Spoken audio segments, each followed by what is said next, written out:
Assalamualaikum warahmatullahi wabarakatuh. Selamat datang di channel Dewi Malam, tempat di mana kisah-kisah misteri, horor, dan hal-hal gaib akan menemani malam kalian. Jangan lupa untuk like, komen, dan subscribe supaya kalian nggak ketinggalan cerita seram berikutnya.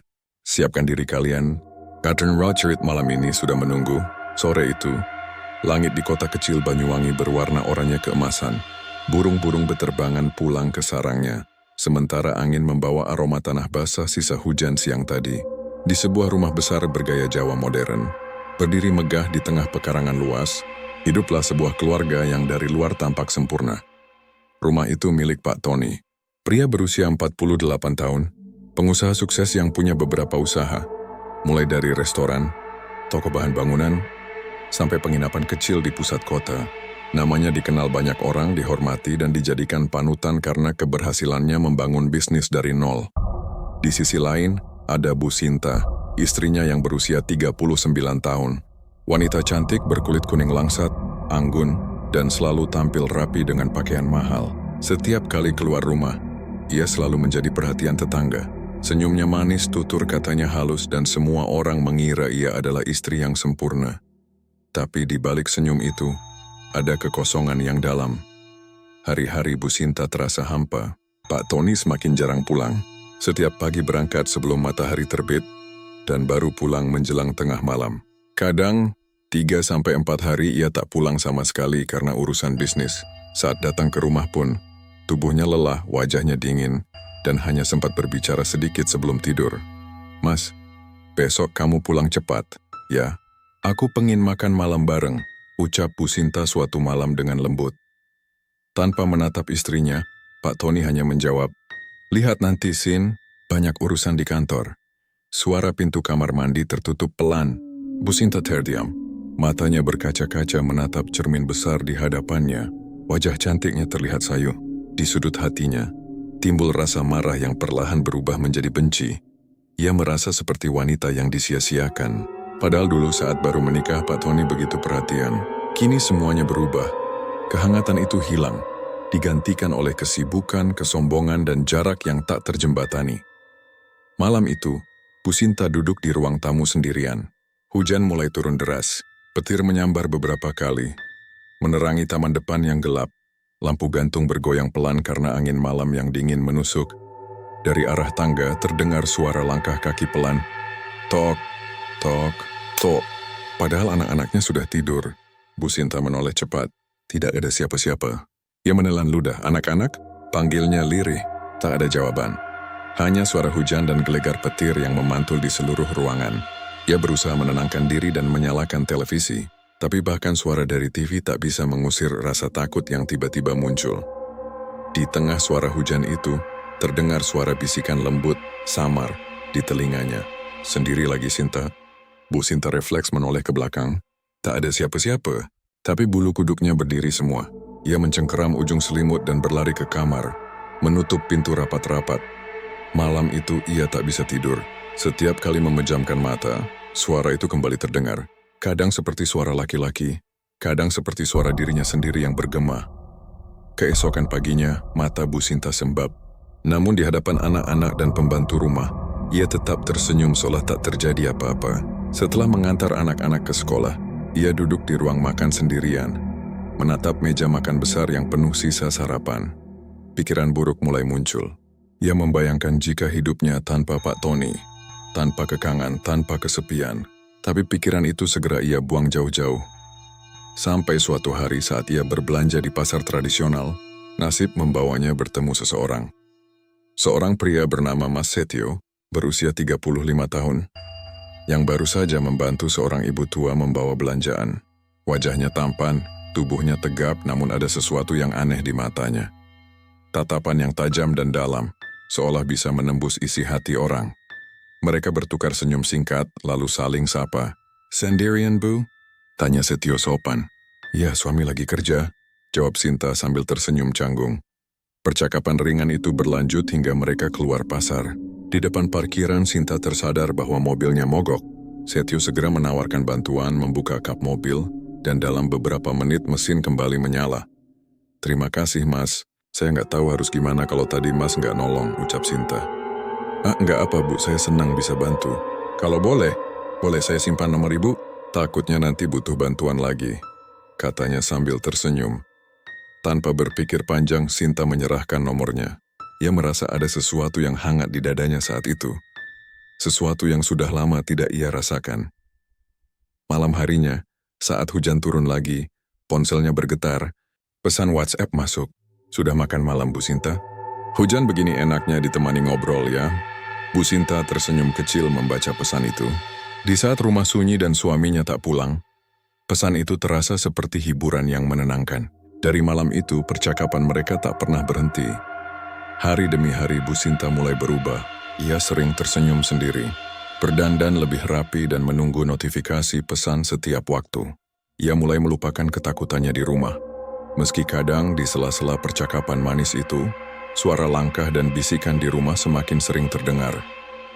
Seolah ada sesuatu yang memperhatikan, mengawasi dari kegelapan. Dan di malam ketujuh sejak pertemuan itu, Bu Sinta terbangun pukul 2 dini hari. Hujan deras, petir menyambar. Ia mendengar suara pintu kamar utama terbuka sendiri. Perlahan ia melihat bayangan hitam berdiri di depan pintu, diam tak bergerak.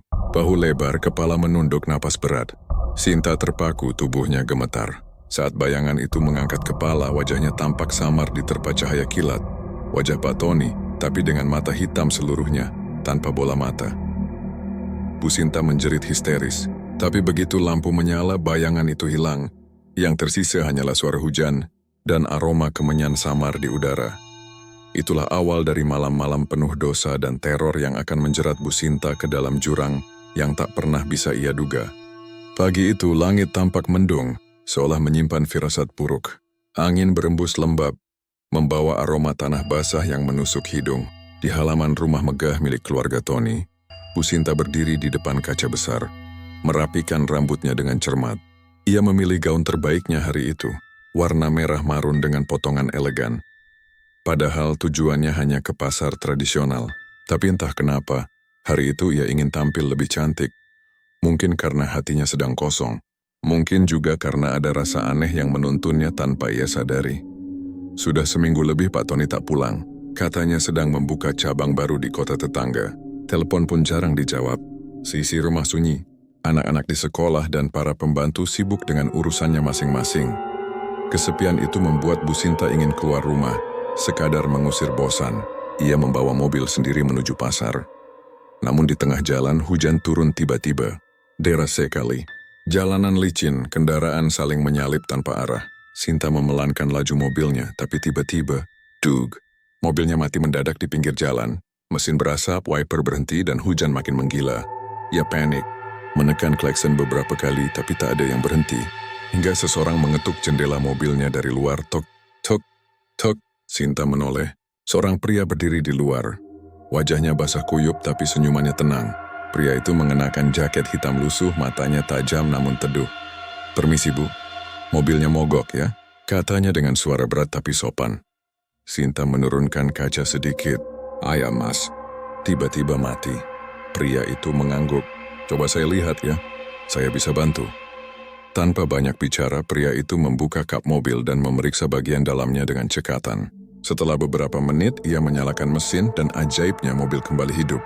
Wah, bisa Mas, seru Sinta lega. Pria itu tersenyum. Kebetulan saya biasa benerin mesin. Nama saya Setio. Sinta ikut tersenyum malu. Saya Sinta. Terima kasih banyak Mas Setio. Kalau tadi nggak ada Mas, mungkin saya udah bingung di sini sendirian. Mereka sempat berteduh di warung kopi kecil di pinggir jalan karena hujan belum reda. Dari situlah percakapan dimulai. Awalnya ringan, tentang cuaca, tentang macet, lalu tentang kehidupan. Mas Setio ternyata duda. Baru bercerai beberapa tahun lalu. Hidup bekerja serabutan, kadang memperbaiki motor atau mobil orang. Wajahnya terlihat ramah, tapi di balik matanya ada sorot misterius. Seperti seseorang yang menyimpan luka dan rahasia besar. Bu Sinta merasa nyaman berbicara dengannya. Ada sesuatu dalam suara Setio yang menenangkan, berbeda dari nada dingin suaminya. Ketika hujan mulai reda, mereka bersiap berpisah. Setio menatap Sinta sambil berkata, "Kalau nanti mobilnya bermasalah lagi, hubungi saya saja ya, biar saya bantu." Ia menyodorkan ponselnya. Sinta ragu sejenak, tapi akhirnya mengetikkan nomornya. Malamnya setelah anak-anak tidur, ponsel Sinta berbunyi. Satu pesan masuk dari nomor tak dikenal. Sudah sampai rumah dengan selamat, Bu Sinta. Sinta tersenyum kecil. Balasannya singkat. Sudah mas, terima kasih ya sudah bantu tadi. Tak lama balasan masuk lagi. Hujannya deras sekali tadi. Semoga nggak masuk angin. Pesan-pesan kecil itu berlanjut. Malam-malam yang biasanya sunyi kini terasa berbeda. Ia seperti punya teman baru. Seseorang yang mau mendengarkan keluhannya, menanyakan kabarnya, bahkan sesekali menggoda dengan kata-kata lembut yang membuat pipinya memerah. Sinta tak sadar, ia mulai menunggu pesan itu setiap malam. Hari demi hari berlalu. Bu Sinta dan Setio makin sering berhubungan lewat WhatsApp. Kadang saling bertukar foto, kadang hanya pesan singkat penuh godaan tersembunyi. Suatu sore Setio menulis, "Saya kangen lihat senyum ibu hari itu di warung kopi. Senyum itu kayak nyihir." Sinta membaca pesan itu sambil tersipu. Tapi tiba-tiba, dari arah kamar terdengar suara bisikan halus sangat dekat di telinganya. Jangan, nanti kau menyesal." Sinta menoleh cepat. Tak ada siapa pun di ruangan itu. Hanya suara jam berdetak pelan dan bayangan dirinya di cermin. Ia mencoba menenangkan diri, tapi samar-samar di cermin terlihat sosok hitam berdiri di belakangnya, memegang pundaknya. Ketika ia menjerit dan menoleh, sosok itu hilang. Jantungnya berdebar kencang. Ia berlari ke kamar, menutup pintu lalu bersembunyi di bawah selimut. Namun di ponselnya pesan baru masuk lagi. "Kamu kenapa, Sinta? Kok tiba-tiba offline?" Entah kenapa rasa takut itu berubah jadi rindu. Ia membalas pesan itu. Dan malam itu percakapan mereka berlanjut hingga dini hari. Beberapa minggu kemudian Bu Sinta dan Setio kembali bertemu. Kali ini di sebuah kafe kecil di luar kota. Hujan turun perlahan menciptakan suasana tenang. Mereka duduk berdua berbicara lama, tertawa dan saling menatap. Namun di setiap senyum Setio, ada sesuatu yang membuat hati Sinta bergetar. Bukan hanya karena cinta, tapi karena rasa takut yang tak bisa dijelaskan. Matanya tajam, seolah menatap ke dalam jiwanya. Dan sesekali wajah Setio tampak berubah di mata Sinta, sekilas seperti seseorang yang lain. Wajah yang samar, gelap, dan dingin. Ketika mereka berpisah malam itu, Setio sempat menatap dalam dan berkata pelan, "Kalau suatu hari kamu ingin hidup bebas dari rasa kesepian, aku tahu caranya." Ada suaranya aneh, dalam, seperti janji yang beracun. Sinta hanya terdiam. Tapi jauh di dalam hatinya, ada sesuatu yang menyala, sesuatu yang kelam, yang tak seharusnya ada. Malam itu, di rumah besar yang sepi, Sinta kembali memandangi dirinya di cermin. Senyumnya berubah. Bukan lagi senyum seorang istri yang kesepian, melainkan senyum seorang perempuan yang mulai berani berkhianat. Namun saat ia berjalan menuju ranjang, lampu tiba-tiba padam. Gelap total. Dari arah sudut kamar terdengar suara napas berat, dan bau busuk seperti darah basi menyebar. "Sinta, jangan!" Suaranya berat, serak dan berasal dari dalam lemari.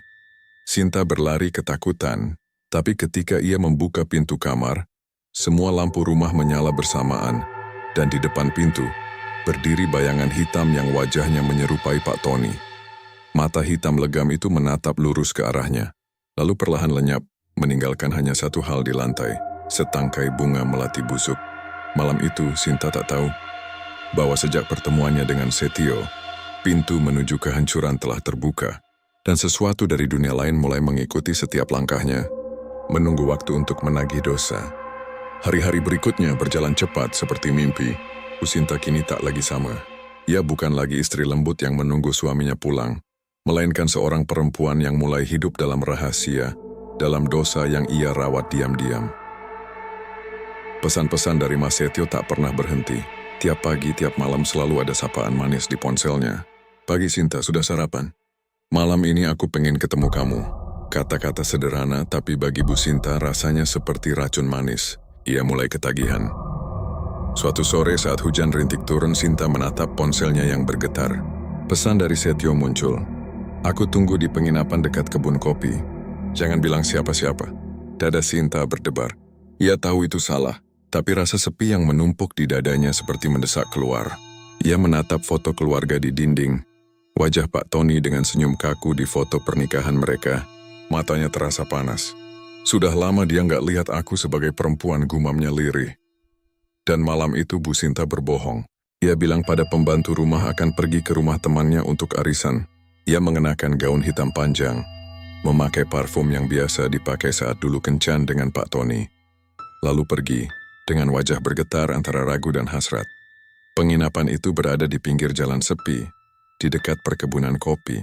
Udara malam dingin menusuk, lampu jalan redup. Hanya suara jangkrik dan gemericik air hujan terdengar. Dari jauh, cahaya kuning remang tampak dari kamar nomor 07, kamar yang sudah disewa Setio. Begitu pintu dibuka, wangi dupa samar tercium. Setio berdiri di depan pintu, mengenakan kemeja hitam, rambutnya sedikit basah.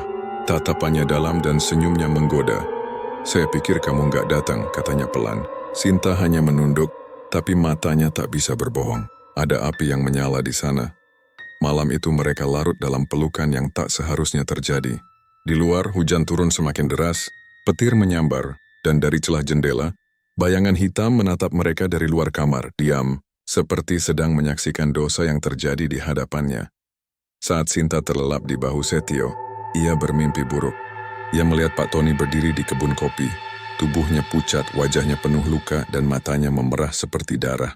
"Kamu milik siapa, Sinta?" Suara itu serak, seperti berasal dari liang kubur. Ia terbangun dengan napas tersengal.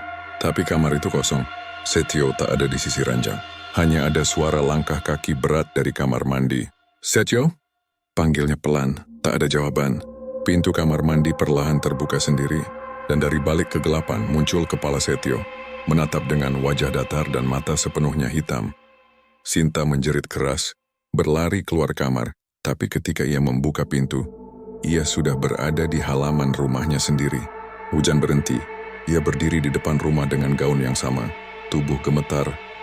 Ia tak tahu bagaimana bisa sampai di sana, ketika melihat ke tangannya, ada bunga melati hitam yang layu dan meneteskan darah. Sejak malam itu Bu Sinta mulai dihantui hal-hal aneh. Setiap kali bertemu Setio, ia merasakan hawa dingin yang menusuk tulang. Terkadang di cermin kamar hotel tempat mereka bertemu, ada bayangan orang ketiga berdiri di belakangnya, tinggi, kurus dengan mata kosong. Pernah suatu malam, Setio menggenggam tangan Sinta erat dan berbisik, "Aku cinta kamu, tapi kamu harus berani memilih." "Memilih apa, Mas? Antara aku atau dia?" Nada suaranya berat dan bergema, seperti bukan suara manusia. Tiba-tiba lampu padam dan dalam kegelapan itu, Sinta merasakan tangan lain, kasar dan dingin, menggenggam pundaknya dari belakang. Ia menjerit dan menyalakan lampu, tapi hanya Setio yang berdiri di sana tersenyum, seolah tak terjadi apa-apa. "Kenapa? Kamu pucat sekali," katanya sambil mengelus wajahnya. Sinta tak menjawab, tapi di balik senyum Setio, ia sempat melihat bayangan hitam besar yang keluar dari tubuh pria itu. Berjalan ke arah cermin, lalu menghilang. Hari-hari berikutnya dosa mereka semakin dalam. Sinta tak lagi takut. Ia mulai berani berbohong terus-menerus. Tapi di rumah, hal-hal aneh semakin sering terjadi. Setiap malam, bau dupa dan melati busuk memenuhi kamarnya. Kadang ia mendengar suara langkah kaki dari lantai atas, padahal tak ada siapa-siapa di sana. Anak bungsunya sempat berkata lirih, "Bu, tadi malam aku lihat ayah berdiri di depan kamarku, tapi matanya aneh, kayak hitam semua." Sinta langsung membungkam anaknya dan pura-pura tidak dengar. Tapi malam itu ia menangis sendirian. Ia mulai merasa sesuatu mengikuti dirinya. Sejak malam pertama ia berbuat dosa. Suatu malam Sinta bertemu Setio lagi. Mereka duduk di mobil di tempat gelap di pinggir sawah. Hujan turun pelan, kaca mobil berembun. Tapi Setio berbeda malam itu. Wajahnya dingin, tatapannya kosong. "Sinta," suaranya pelan, "kamu bahagia sama aku?" "Iya," jawab Sinta gugup. "Kalau kamu mau aku selamanya, kamu harus lepaskan yang lain." "Lepaskan yang lain? Suamimu?" Sinta tercekat. "Mas, jangan bicara begitu." Dia penghalang. "Kalau dia tiada, semua harta, semua hidupmu jadi milik kita." Kata-kata itu seperti petir di kepala Sinta. Ia ingin marah, tapi sebagian dirinya, bagian yang haus dan gelap, setuju dengan kata-kata itu. Setio menatapnya tajam. "Aku tahu tempat orang bisa minta pertolongan, tempat yang bisa membuat keinginanmu jadi nyata." Sinta gemetar. "Tempat apa itu?" Setio mendekat, berbisik di telinganya. "Di timur, di kaki Gunung Ijen, ada seorang tua. Orang-orang memanggilnya Mbah Kromo. Nama itu membuat udara di dalam mobil terasa dingin seperti es. Dan malam itu saat petir menyambar dan hujan menggila, Sinta menatap keluar jendela dengan mata kosong. Dalam hatinya sebuah niat busuk mulai tumbuh. Niat untuk melenyapkan suaminya sendiri. Tapi ia tidak sadar, sejak ia menerima ciuman pertama dari Setio, arwah Pak Tony sudah tak lagi diam. Ia berkeliling di setiap sudut rumah, menatap dari bayangan menunggu waktu yang tepat untuk membalas. Dan setiap kali malam tiba, Sinta bisa mendengar bisikan itu lebih jelas. Kau milikku, Sinta, sampai mati. Malam itu langit kelam, angin bertiup kencang dan hujan turun tanpa ampun. Dari luar rumah besar itu, tampak cahaya lampu bergetar karena angin menerpa kaca jendela. Di dalam kamar, Bu Sinta duduk di tepi ranjang, menatap foto keluarga yang tergantung di dinding. Foto dirinya, Pak Tony dan kedua anak mereka. Wajahnya tegang. Matanya merah karena kurang tidur. Ia tak tahu lagi sejak kapan dirinya mulai berubah. Hatinya bukan lagi hati istri, melainkan hati yang dipenuhi rasa benci, iri dan dendam. Di kepalanya, suara Setio terngiang-ngiang. Kalau dia tiada, semua harta dan hidupmu akan jadi milik kita. Kalimat itu seperti mantra yang terus bergema, menembus pikirannya malam demi malam. Kehidupan rumah tangga mereka kian memburuk. Pak Tony semakin jarang pulang. Bahkan ketika pulang, suasana rumah berubah dingin. Ia jarang bicara, hanya diam di ruang kerja. Namun entah kenapa tiap kali ia menatap istrinya, pandangannya tajam, menusuk seolah tahu ada sesuatu yang disembunyikan. Suatu malam, ketika makan malam, Pak Tony berkata dengan suara berat, "Kamu sering keluar malam, Sinta. Kemana saja?" Sinta gugup. Tangannya gemetar memegang sendok. "Ke rumah teman, Mas, arisan." Jawabnya cepat. Pak Tony menatap dalam lalu diam. Tapi dari sorot matanya, ada sesuatu yang membuat Sinta ketakutan. Tatapan itu bukan sekadar curiga. Tatapan itu seperti seseorang yang tahu segalanya. Malam itu Sinta tidak bisa tidur. Ia berulang kali mendengar suara langkah kaki di depan kamarnya. Kadang terdengar suara berat seperti seseorang berbisik di telinga. Tapi saat ia menoleh tak ada siapapun. "Sinta, aku tahu apa yang kau lakukan." Suara itu berat, serak, seperti dari dada yang terbakar. Sinta menutup telinganya dan menjerit dalam selimut. Tapi bayangan hitam muncul di dinding. Sosok tinggi, berpakaian seperti Pak Tony, namun wajahnya gelap dan matanya hitam seluruhnya. Keesokan harinya, dalam keadaan linglung, Sinta nekat menghubungi Setio. Mereka bertemu di sebuah warung kopi kecil di luar kota di dekat perbukitan. Setio sudah menunggu, menatap dengan mata tajam penuh ambisi. "Mas, aku nggak tahan lagi." Dia kayak tahu semuanya. "Aku takut," ucap Sinta dengan suara gemetar. Setio tersenyum tipis. "Tenang, aku sudah bilang ada cara. Tapi kamu harus siap dengan apapun risikonya." Sinta menelan ludah. "Risiko apa?" Setio mencondongkan tubuhnya dan berbisik, "Kita pergi ke timur, ke Banyuwangi. Di sana ada orang yang bisa bantu. Dukun sakti, tapi harga yang harus dibayar tidak kecil." Wajah Sinta pucat. Tapi rasa takutnya kalah oleh rasa benci yang membakar hatinya. "Kalau itu bisa bikin dia mati." "Aku mau," katanya pelan. 2 malam kemudian mereka berangkat diam-diam ke Banyuwangi. Perjalanan memakan waktu lama.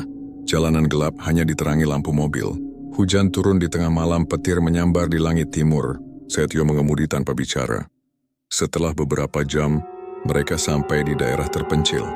Desa tua di kaki Gunung Ijen.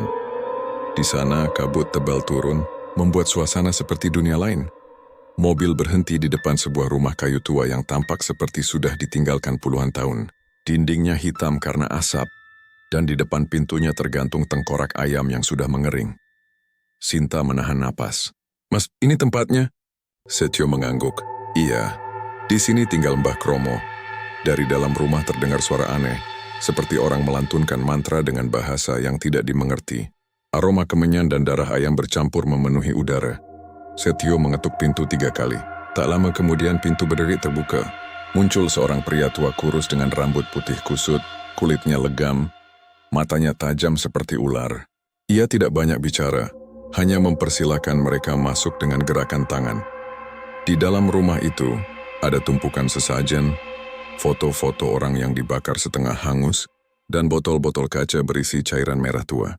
Di sudut ruangan, seekor kambing hitam diikat, matanya menatap Sinta terus tidak berkedip. Mbah Kromo duduk di lantai, menatap Sinta dari bawah. Kau datang dengan niat busuk, perempuan, tapi aku suka itu. Sinta gemetar, tapi Setio menggenggam tangannya. Dia ingin menyingkirkan suaminya, kata Setio cepat. Dukun itu tersenyum menampakkan giginya yang hitam. Aku tahu, aku sudah mencium baunya sejak kau turun dari mobil. Tapi ingat, yang kau minta tidak gratis. Sinta menelan ludah. Apa yang harus aku lakukan, Mbah? Bawa sesuatu yang paling dekat dengan suamimu. Rambutnya, bajunya, atau darahnya. Lalu, dan kau harus mengorbankan sesuatu yang kau cintai sendiri. Kalau tidak, santetmu akan berbalik dan menelanmu hidup-hidup. Sinta berpikir keras. Aku rela apapun, katanya akhirnya. Asal dia mati. Mbah Kromo tertawa panjang. Suaranya serak, menggema seperti dari dalam sumur. Ia mengambil segenggam tanah dari mangkuk besar di sampingnya dan mencampurnya dengan darah kambing hitam. Kau harus datang lagi ke sini malam Jumat Kliwon berikutnya, membawa rambut suamimu. Aku akan panggil penjaga tanah timur. Jin penagih nyawa, Sinta mengangguk.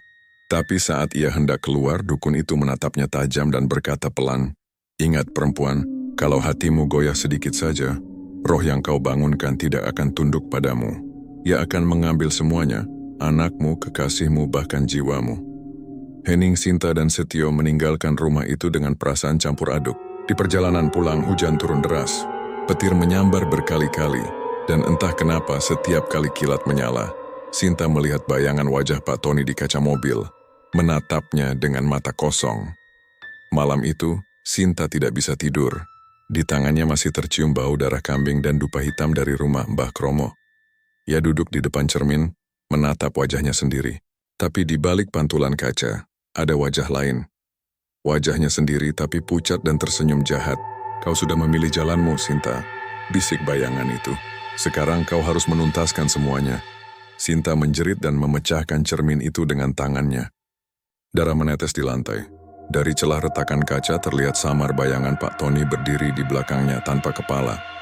Dan malam itu, angin di luar rumah berputar kencang, membawa bau kemenyan terbakar dari arah timur. Suatu pertanda bahwa perjanjian hitam telah dimulai. Malam Jumat Kliwon datang. Langit gelap seperti arang, dan udara di luar rumah Bu Sinta begitu dingin hingga membuat kulit merinding. Angin bertiup aneh, membawa aroma menyengat, seperti kemenyan yang terbakar jauh di hutan. Sejak sore Bu Sinta sudah gelisah. Ia berdiri di depan meja rias, menatap rambut hitam yang dipegangnya dengan tangan gemetar. Itu rambut Pak Tony, yang diam-diam ia ambil dari sisir di kamar mandi. Ini yang Mbah Kromo minta. Gumamnya pelan, suaranya bergetar. Di luar kamar, suara kedua anaknya terdengar riuh kecil, memanggil ibunya.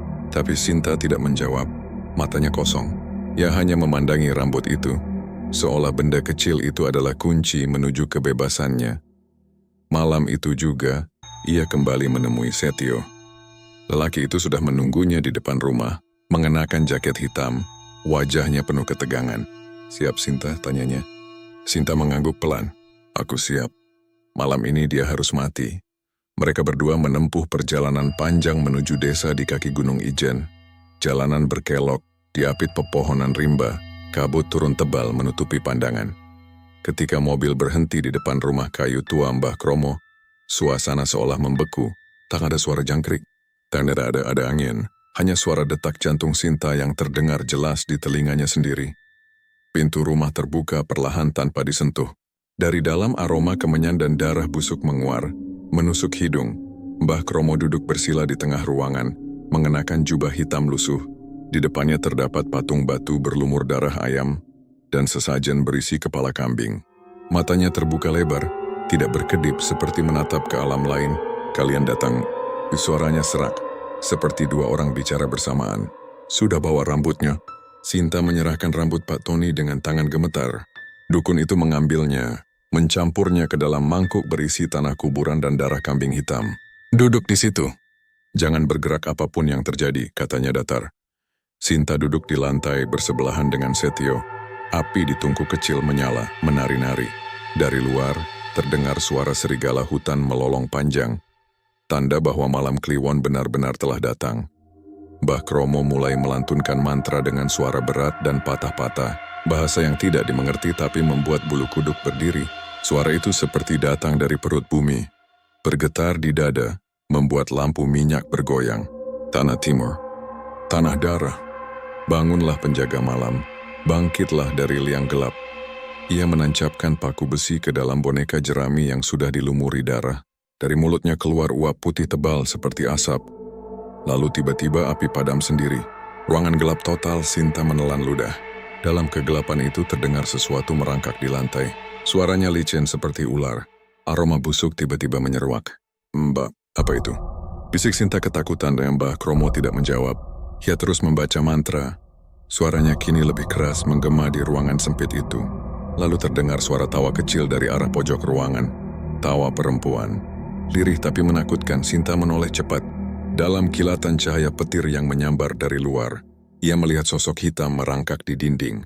Tubuhnya panjang, matanya merah, dan lidahnya menjulur hingga ke lantai. Sinta menjerit keras tapi Mbah Kromo justru menatapnya tajam.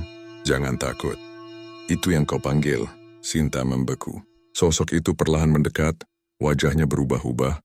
Kadang seperti Pak Tony, kadang seperti dirinya sendiri. Suaranya berbisik lirih namun menyayat hati. "Kau ingin dia mati? Kau ingin semua hartanya? Maka terimalah aku." Sinta menangis menutup telinganya. Tapi Mbah Kromo terus menambahkan mantra. Ia mengambil segenggam tanah bercampur darah dan melemparkannya ke wajah sosok itu. Tiba-tiba sosok hitam itu menyatu ke dalam boneka jerami. Boneka itu bergetar keras mengeluarkan asap hitam pekat dan dari dalamnya terdengar suara teriakan laki-laki kesakitan. Suara yang sangat mirip dengan Pak Tony. "Ara!" Sinta menjerit, "Itu suamiku. Apa yang terjadi?" Mbah Kromo menatapnya dengan dingin. "Santet sudah berjalan. Dia akan merasakan sakit di seluruh tubuhnya malam ini. Tapi ingat, jangan menangis. Jangan menyesal. Kalau kau goyah, iblis itu akan berbalik mencari jiwamu." Di tempat lain pada waktu yang sama, Pak Tony sedang tertidur di rumahnya. Tiba-tiba ia terbangun dengan tubuh menggigil hebat. Keringat dingin bercucuran. Ia memegang dadanya lalu menjerit keras. "Ah, badanku panas." Seperti terbakar. Ia terjatuh ke lantai, menggeliat kesakitan. Dari punggungnya keluar darah hitam pekat, dan matanya memerah seperti terbakar dari dalam. Anak-anaknya menjerit ketakutan, memanggil ibunya, tapi Bu Sinta tidak ada. Ia sedang di rumah dukun, menjadi bagian dari ritual yang kini telah menjerat arwah suaminya. Kembali di rumah dukun, ritual sudah selesai. Api kembali menyala. Sinta menatap boneka jerami yang kini gosong dan hangus separuh. Di sekitar boneka itu, tanah berasap, dan aroma daging terbakar mengisi ruangan. "Sudah selesai," kata Mbah Kromo pelan. "Mulai malam ini, nyawa suamimu bukan lagi milik manusia. Tapi jangan senang dulu. Iblis itu tidak pernah bekerja cuma-cuma." Sinta menatapnya bingung. "Apa maksud Mbah?" "Kau akan tahu nanti, kalau waktunya tiba." Sinta dan Setio keluar dari rumah itu dengan wajah pucat. Tapi di belakang mereka, Mbah Kromo masih duduk bersila menatap abu ritualnya. Ia tersenyum tipis sambil berbisik pada kegelapan. "Ambillah yang sudah dijanjikan, biar mereka tahu, tidak ada cinta yang tumbuh dari darah dan kutukan." Dalam perjalanan pulang, Sinta diam 1000 bahasa. Tapi di kaca spion mobil, ia melihat sesuatu yang membuat darahnya membeku. Bayangan Pak Tony duduk di kursi belakang. Dengan wajah gosong, matanya menatap tajam ke arah Sinta. "Kau pikir aku akan mati semudah itu, Sinta?" Sinta menjerit histeris hingga mobil hampir terguling di tikungan. Malam itu, hujan turun deras di Banyuwangi. Dan di rumah besar milik Pak Tony, lampu kamar berkelap-kelip sendiri. Sementara di atas ranjang yang kosong, tampak bayangan perempuan merangkak di langit-langit, tertawa kecil sambil berbisik. Santet sudah ditanam, tapi kutukan baru saja dimulai. Sejak malam ritual itu, hidup Bu Sinta berubah total. Awalnya, ia merasa puas. Ia mendengar kabar bahwa Pak Tony jatuh sakit mendadak. Tubuhnya panas, kulitnya membiru, dan dokter tidak bisa menjelaskan penyakitnya. Semua seperti sesuai rencana. Namun di balik senyumnya yang dingin, ada ketakutan yang tidak bisa dijelaskan. Malam pertama setelah pulang dari Banyuwangi, Bu Sinta tidak bisa tidur. Di kamar, suasananya begitu mencekam. Lampu berkedip pelan, dan udara terasa pengap seperti di ruang tertutup tanpa oksigen. Ia mencoba memejamkan mata, tapi tiba-tiba terdengar suara langkah kaki dari ruang tamu. Langkahnya berat lambat menyeret seperti orang pincang. "Setio, itu kamu?" Teriaknya pelan, tak ada jawaban. Namun langkah itu makin dekat, tap, tap, tap, sampai berhenti tepat di depan pintu kamar. Pintu terbuka dengan suara berderit panjang. Dan di sana dalam cahaya redup tampak sosok Pak Tony berdiri. Tubuhnya kurus, kulitnya kehitaman, dan matanya memerah menatap Sinta dalam diam. Sinta, kau pikir aku nggak tahu? Suara itu berat, serak seperti keluar dari tenggorokan yang penuh darah. Bu Sinta menjerit dan menutup wajahnya. Tapi ketika ia buka matanya lagi, sosok itu hilang. Yang tersisa hanya bau busuk seperti bangkai basah dan jejak lumpur hitam di lantai kamar. Keesokan paginya, Bu Sinta mencoba meyakinkan diri bahwa semua itu hanya halusinasi. Ia berangkat ke rumah sakit menjenguk suaminya. Di ruang rawat, Pak Tony terbaring lemah. Kulitnya seperti mengelupas dan matanya sulit dibuka. Namun begitu Sinta datang, jari Pak Tony bergerak. Ia mengangkat tangannya perlahan menunjuk ke arah Sinta. Kau, gumamnya pelan, kau yang melakukannya. Sinta mundur ketakutan. Mas, jangan bicara aneh-aneh. Aku istrimu. Tapi dari mulut Pak Tony keluar darah hitam. Matanya terbelalak, tubuhnya bergetar hebat. Lalu mesin monitor di samping ranjang berbunyi panjang. Tanda detak jantung berhenti. Sinta menjerit keras. Namun sebelum petugas datang, sesuatu yang mengerikan terjadi. Mata Pak Tony terbuka kembali. Ia menatap lurus ke arah Sinta dan berbisik dengan suara yang bukan manusia. Belum selesai, Sinta, belum. Setelah itu tubuhnya benar-benar kaku. Mati. Sejak malam itu rumah mereka menjadi seperti tempat kematian yang hidup. Lampu sering padam sendiri, piring jatuh tanpa sebab. Dan bau dupa sering muncul dari kamar yang dulu digunakan Pak Tony. Anak-anaknya mulai ketakutan. Bu, kenapa ayah sering lewat di depan kamar? Tanya anak bungsunya suatu malam. Sinta menatapnya terkejut. Apa maksudmu? Anak itu menunjuk ke arah lorong gelap. Tiap malam aku lihat ayah berdiri di situ, Bu. Tapi matanya aneh. Kayak warna merah. Sinta langsung memeluk anaknya dengan tangan gemetar. Ia tahu arwah Pak Tony belum tenang. Beberapa hari kemudian, Sinta kembali ke rumah Mbah Kromo dengan wajah pucat dan tubuh gemetar. Mbah, kenapa suamiku masih muncul? Bukannya dia sudah mati? Mbah Kromo menatapnya tajam dari balik asap dupa. Kau pikir roh itu bisa pergi begitu saja, ha? Kau bukan hanya membunuh tubuhnya, tapi juga membangunkan arwahnya dari tanah darah. Sinta menangis, saya nggak mau dihantui, Mbah. Tolong hentikan semuanya. Dukun tua itu tertawa pelan, suaranya berat dan dalam. Hentikan, hahaha. Kau pikir santet bisa dibatalkan begitu saja? Kau sudah memberi nyawamu sebagian kepadanya. Sekarang arwah suamimu menagih bagian yang tersisa. Bagian apa? Tanya Sinta gemetar. Cintamu, jiwamu, dan darah anak-anakmu. Sinta menjerit menutup telinganya. Tapi suara tawa Mbah Kromo bergema di telinganya seperti gema dari neraka. Malamnya, Sinta pulang dengan pikiran kacau. Ia tidak tidur semalaman. Dari jendela, ia melihat bayangan seseorang berdiri di halaman. Bayangan Pak Tony menatap ke arah rumah sambil tersenyum pucat. Ketika Sinta berusaha menutup tirai, tiba-tiba jendela terbuka sendiri, dan udara dingin menyapu masuk. Dari udara itu terdengar bisikan, "Kau bunuh aku. Sekarang giliranku mengambil semuanya." Tiba-tiba foto keluarga di dinding jatuh. Kacanya pecah, dan darah segar merembes keluar dari bingkai, darah yang nyata. Bukan ilusi, Sinta berteriak histeris tapi di cermin depan tempat ia berdiri. Pantulan dirinya bukan lagi Sinta. Wajahnya berubah seperti mayat, pucat, bibir membiru dan matanya kosong. "Aku sudah mati tapi kau akan menyusulku, Sinta." Suara itu bergema di seluruh rumah. Keesokan harinya Setio datang menemuinya. Wajahnya tegang, terlihat tidak tenang. "Sinta, kamu kenapa?" Aku juga diganggu. Tiap malam aku lihat dia di ujung ranjangku." Sinta menatapnya dengan mata sembab. "Mas, aku takut. Aku pengen semua ini selesai. Aku enggak kuat." Setio menepuk pundaknya. "Tenang, kita bisa kembali ke Mbah Kromo. Minta cara supaya arwahnya benar-benar hilang."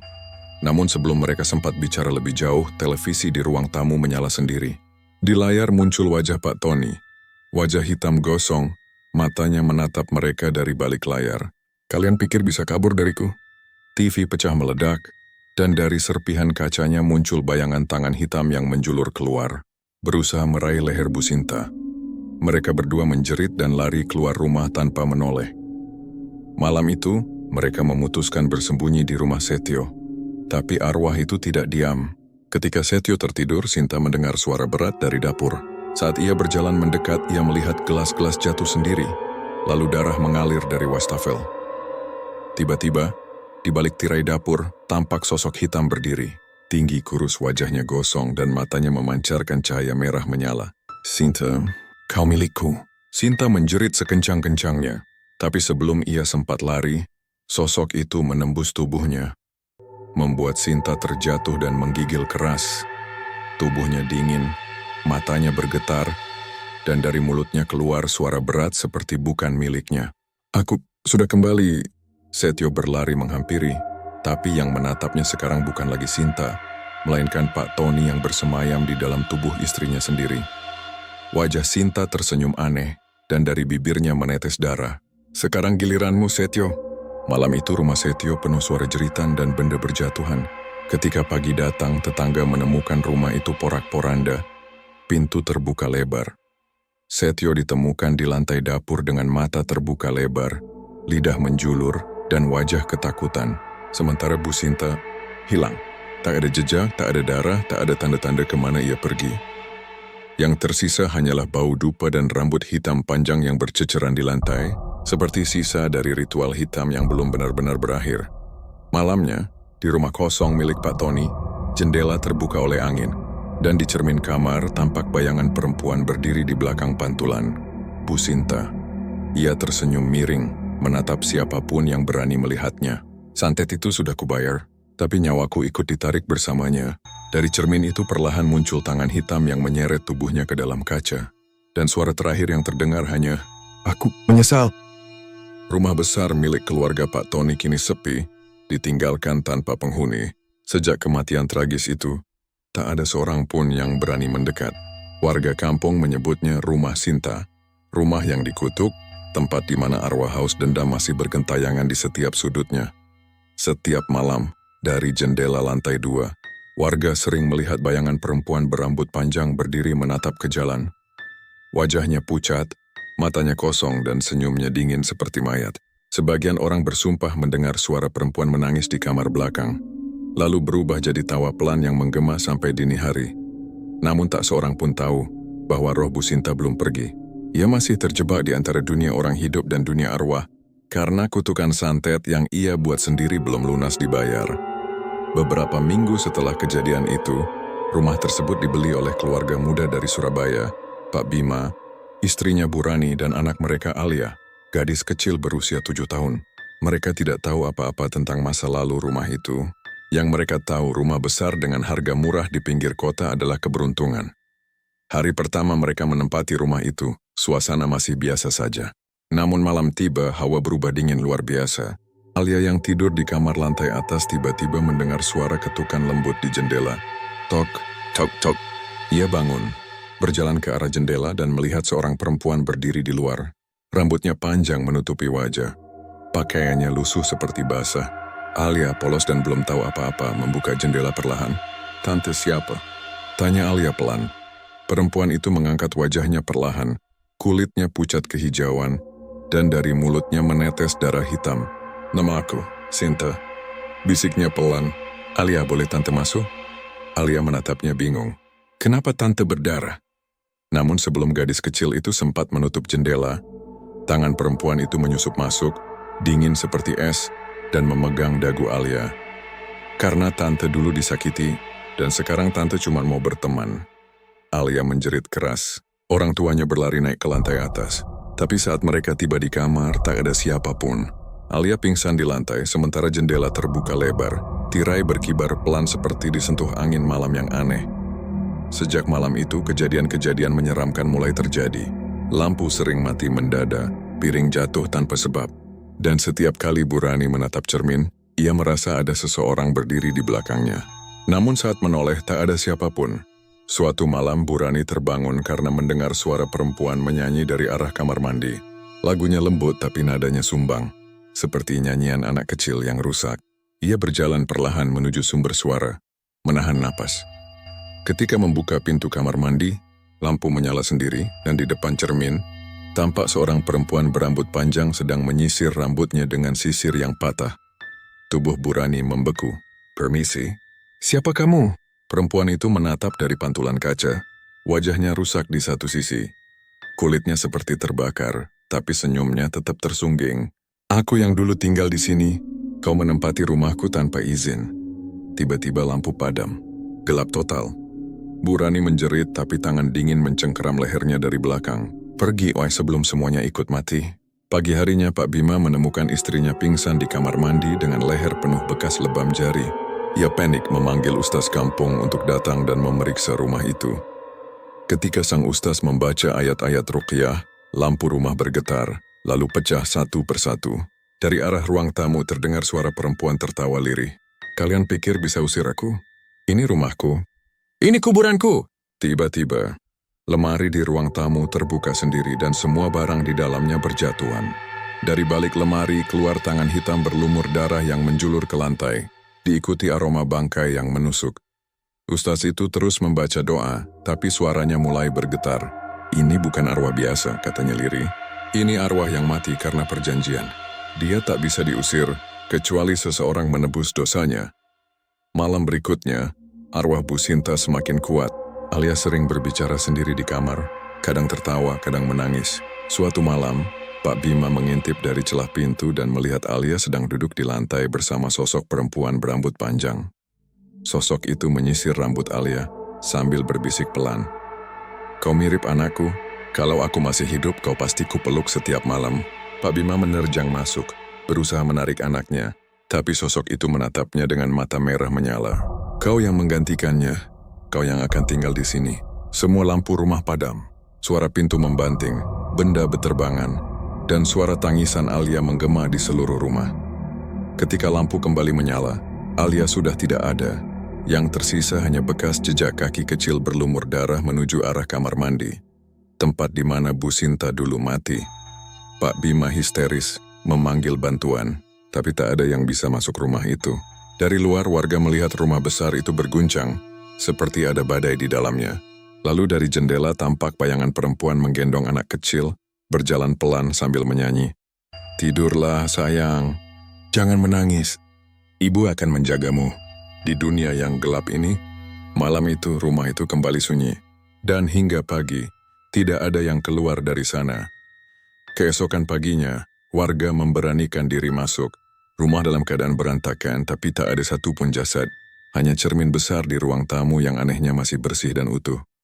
Namun jika diperhatikan lebih dekat, di dalam pantulan kaca itu, tampak bayangan Bu Sinta berdiri di belakang Pak Bima dan keluarganya, sambil tersenyum dingin, menggendong Alia yang kini juga menatap lurus ke arah siapapun yang melihat cermin itu. Sekarang, mereka bagian dariku. Sejak hari itu rumah itu benar-benar ditinggalkan. Orang-orang bilang, tiap malam Jumat Kliwon terdengar suara perempuan menyanyi sambil menyisir rambutnya di kamar atas. Kadang terdengar tawa anak kecil menyahut, lalu hilang perlahan ditelan angin malam. Dan setiap orang yang lewat depan rumah itu akan mencium bau menyengat kemenyan, bercampur darah. Seolah ada yang masih terus melanjutkan ritual dari dunia arwah. Sudah hampir 3 bulan sejak keluarga Pak Bima dan Bu Rani menghilang secara misterius di rumah besar itu. Warga sekitar sepakat untuk menutup pagar rumah tersebut dengan papan kayu, menandainya sebagai tempat terlarang. Namun meskipun sudah kosong, rumah itu tidak pernah benar-benar sepi. Tiap malam, dari balik tembok tinggi yang berlumut, orang-orang mendengar suara tawa perempuan dan tangisan anak kecil. Kadang ada suara langkah kaki di lantai 2, lalu suara seseorang menyisir rambut perlahan di dekat jendela. Semua yang lewat pasti mempercepat langkah, karena hawa di sekitar rumah itu selalu dingin dan menyesakkan dada, bahkan di siang hari. Suatu sore, datang 3 pemuda dari luar kota. Mereka adalah Randy, Joko, dan Dimas, pemburu konten misteri untuk kanal YouTube mereka. Mereka mendengar kabar tentang rumah Sinta dan ingin membuktikan kebenarannya. Kata orang, ini rumah paling angker di Banyuwangi, kata Randy sambil mengeluarkan kamera. Kalau kita berhasil masuk dan rekam semuanya pasti viral. Warga kampung sudah memperingatkan mereka untuk tidak nekat, tapi rasa penasaran dan ego membuat ketiganya tetap memaksa. Menjelang malam mereka memanjat pagar dan masuk ke halaman rumah yang gelap itu. Begitu melangkah masuk, udara berubah drastis. Angin berhenti berhembus, suara jangkrik lenyap, dan hanya terdengar detak jam tua di dalam rumah. Rumah besar itu tampak seperti membisikkan sesuatu, seolah menunggu mereka datang. Pintu utama berderit pelan saat didorong. Ruang tamu yang dulunya megah kini berdebu. Dindingnya dipenuhi noda hitam dan cap tangan merah kecoklatan. Namun yang paling mencolok adalah cermin besar di dinding kanan. Masih berdiri utuh. Bersih seperti baru dipoles. Joko mengangkat kameranya. Keren banget. Ini pasti peninggalan zaman Belanda. Tapi saat ia menyorot cermin itu, rekamannya memperlihatkan bayangan seorang perempuan berdiri di belakang mereka bertiga. Rambut panjang, wajah pucat, bibir menghitam. Namun ketika mereka menoleh, siang dari siapapun, mereka tertawa gugup mencoba tetap tenang. Malam semakin larut, mereka menyalakan senter dan mulai menjelajah ruangan lain. Di dapur ada panci besar yang berkarat. Di dalamnya masih tersisa cairan hitam pekat yang berbau busuk. Randy mengintip dengan senter. Di dasar panci, ada sesuatu yang mirip rambut manusia menggumpal bersama potongan kecil seperti kuku dan tulang. Anjir, ini beneran rambut? Tanya Dimas menelan ludah. Atau sisa santet? Belum sempat mereka mundur. Terdengar suara langkah kaki dari lantai atas. Langkah pelan tapi berat. Thump, thump, thump. Diikuti suara perempuan menyanyi lirih.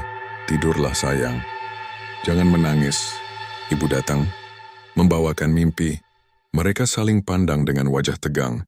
Randy mengangkat kameranya, menyorot ke arah tangga, dan di sana, di ujung tangga, tampak sosok perempuan memakai daster putih kotor, rambutnya menutupi wajah, berdiri diam. Joko menelan ludah, suaranya bergetar. Pak Ibu Sinta, perempuan itu perlahan mengangkat kepalanya.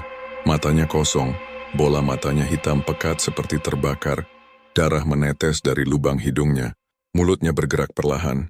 Tapi suara yang keluar seperti dua orang berbicara bersamaan, berat dan serak. Kalian masuk ke rumahku. Tanpa izin, lampu senter Randy padam sendiri. Kegelapan menyelimuti mereka. Hanya terdengar napas panik dan langkah tergesa. Tiba-tiba sesuatu menyentuh pundak Joko. Saat ia menoleh, wajah Bu Sinta hanya berjarak beberapa sentimeter dari wajahnya. Kalian mau lihat bagaimana aku mati? Wajah itu langsung berubah busuk dan hangus. Kulitnya meleleh. Matanya keluar dari rongga, lalu darah menyembur ke wajah Joko. Joko menjerit keras dan berlari membabi buta ke arah tangga. Di ruang tamu, Dimas dan Randy panik mencoba membuka pintu depan, tapi pintu tidak bisa dibuka. Semakin mereka tarik, semakin keras pintu itu menutup sendiri. Rumah itu seperti hidup, seperti sedang menelan mereka perlahan. Tiba-tiba dari arah cermin besar, muncul bayangan Alia kecil, tersenyum sambil memegang boneka. Om, mau main sama Alia? Dimas mendekat tanpa sadar.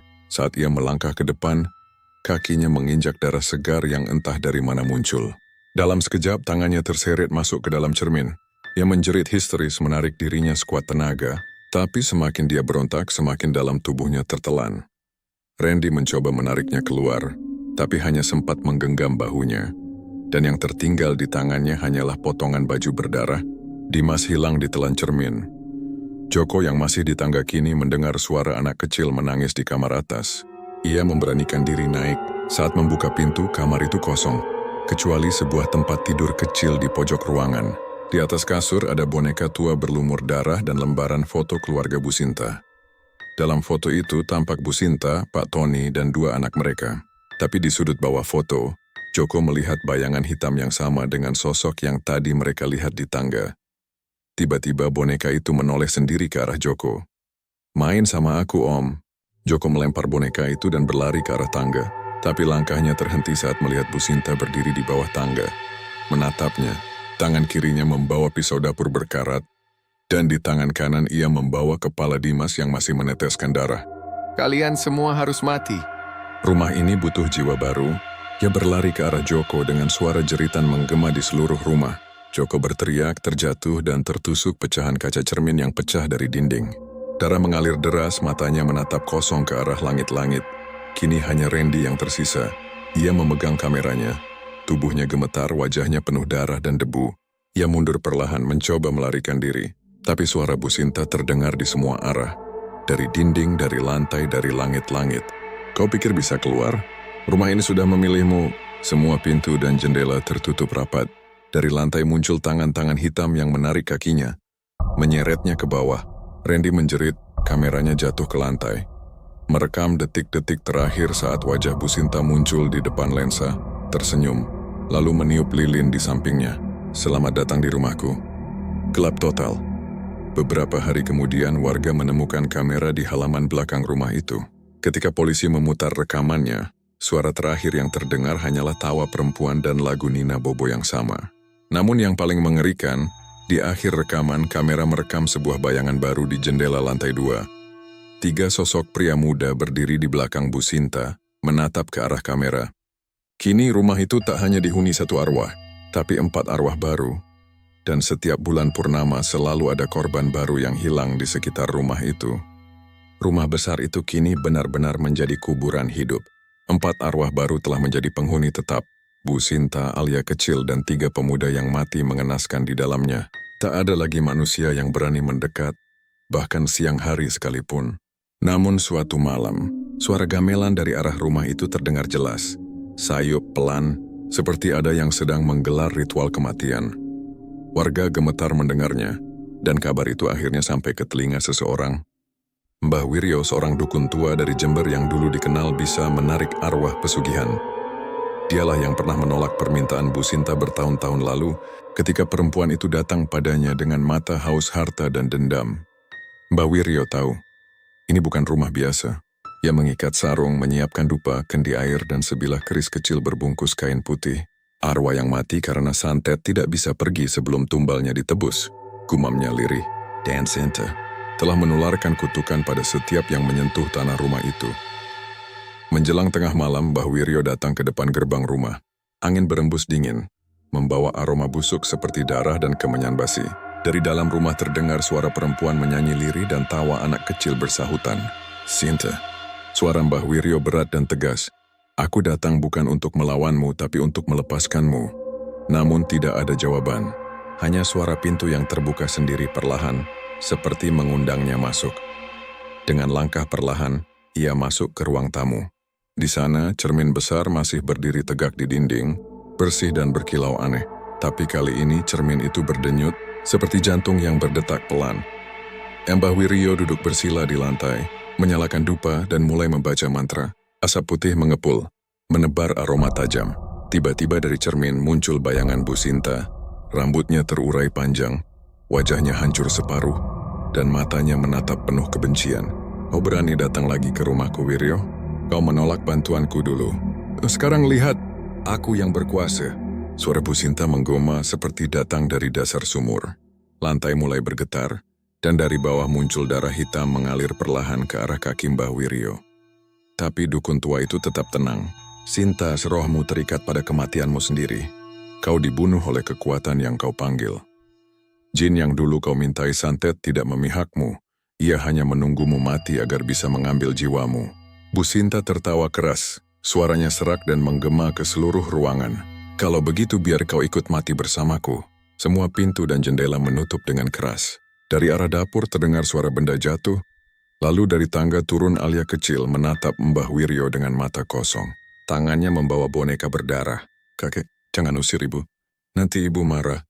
Mbah Wiryo menatap bocah itu dengan iba. Ia tahu roh Alia bukan roh jahat, hanya terperangkap dalam kutukan ibunya. Ia mengusap kendi di sampingnya, lalu menyiramkan air doa ke lantai. Air itu mendesis seperti membakar sesuatu yang tak kasat mata. "Nak, kembalilah ke tempatmu. Kau bukan milik dunia ini lagi." Tiba-tiba angin kencang menerpa seluruh rumah. Bayangan hitam keluar dari cermin, membentuk sosok tinggi besar bertanduk. Itulah jin pesugihan yang dulu dipanggil oleh Bu Sinta. Tubuhnya hitam legam, matanya merah menyala, dan suara napasnya berat seperti geraman binatang. "Aku datang menagih janji. Darah dan jiwa harus kubawa." Mbah Wiryo berdiri, menancapkan keris ke lantai, membaca mantra lebih cepat. Namun jin itu mengamuk, merobek langit-langit rumah, dan darah hitam mulai menetes dari dinding. Dari setiap tetes darah muncul tangan-tangan kecil yang berusaha menarik tubuh Mbah Wiryo. "Kau pikir bisa menghentikanku, manusia tua? Ini rumahku sekarang." Tapi Mbah Wiryo tidak menyerah. Ia membuka kain putih di kerisnya. Ternyata di dalamnya ada potongan kain kafan milik Bu Sinta yang ia simpan sejak dulu. "Dengan nama Tuhan yang Maha Kuasa, aku panggil arwah Sinta kembali ke asalnya." Suara jeritan menggema. Dinding bergetar, cermin retak. Bu Sinta muncul lagi. Kali ini wajahnya mulai membusuk, kulitnya terkelupas. "Tidak, Aku tidak mau pergi. Aku belum puas. Aku ingin harta. Aku ingin hidupku kembali. Jin itu menoleh ke arah Bu Sinta tertawa kejam. Kau sudah kuberi semuanya perempuan tamak. Sekarang saatnya aku mengambil bagian yang menjadi milikku. Dalam sekejap tubuh Bu Sinta diseret ke dalam cermin. Ia berteriak sekuat tenaga. Tangannya berusaha mencakar permukaan kaca. Tapi darah hitam mengalir deras dari ujung jarinya. Tolong aku, Mbah. Tolong aku! Namun Mbah Wiryo hanya menunduk. Suaranya berat. Penyesalanmu datang terlambat, Sinta. Kau telah membunuh dengan niat. Kini rohmu menuai akibatnya. Cermin pecah berkeping-keping. Dari dalamnya keluar asap hitam pekat yang berputar-putar, melingkari seluruh ruangan, hingga akhirnya membentuk wajah Bu Sinta, menangis menjerit, lalu meledak dalam cahaya merah menyala. Rumah itu berguncang keras. Pintu-pintu terbuka, atap runtuh, dan api biru menyala dari dalam tanah. Namun perlahan semuanya mulai hening. Ketika debu mereda, Mbah Wiryo terduduk lemah. Rumah besar itu kini hanya puing-puing. Di tengah reruntuhan, cermin besar telah hilang. Hanya tersisa serpihan kaca kecil yang memantulkan bayangan Mbah Wiryo sendiri. Beberapa hari kemudian, warga datang dan menemukan Mbah Wiryo duduk bersila di depan rumah yang terbakar. Ia masih hidup tapi wajahnya pucat dan matanya kosong. Ketika ditanya apa yang terjadi, ia hanya menjawab pelan, "Kutukan itu sudah berakhir." Tapi arwahnya belum tenang. Selama masih ada manusia yang tamak, Sinta akan selalu punya tempat untuk kembali. Sejak malam itu, tanah bekas rumah Bu Sinta dibiarkan kosong. Tak ada yang berani membangun di atasnya. Namun tiap malam Jumat Kliwon, orang yang lewat di sana masih sering mendengar suara perempuan menangis, disusul bisikan lirih dari arah tanah kosong itu. Aku cuma ingin dicintai, bukan dilupakan. Hingga kini, rumah itu disebut orang sebagai Tanah Santet Sinta. Tempat di mana cinta berubah jadi kutukan, dan nafsu berubah jadi pintu menuju neraka. Mbah Wiryo sendiri meninggal seminggu kemudian. Ditemukan tersenyum dengan mata terbuka, dan di telapak tangannya ada sepotong serpihan cermin kecil yang berkilau samar, memantulkan bayangan wajah perempuan tersenyum di dalamnya. Aku belum benar-benar pergi.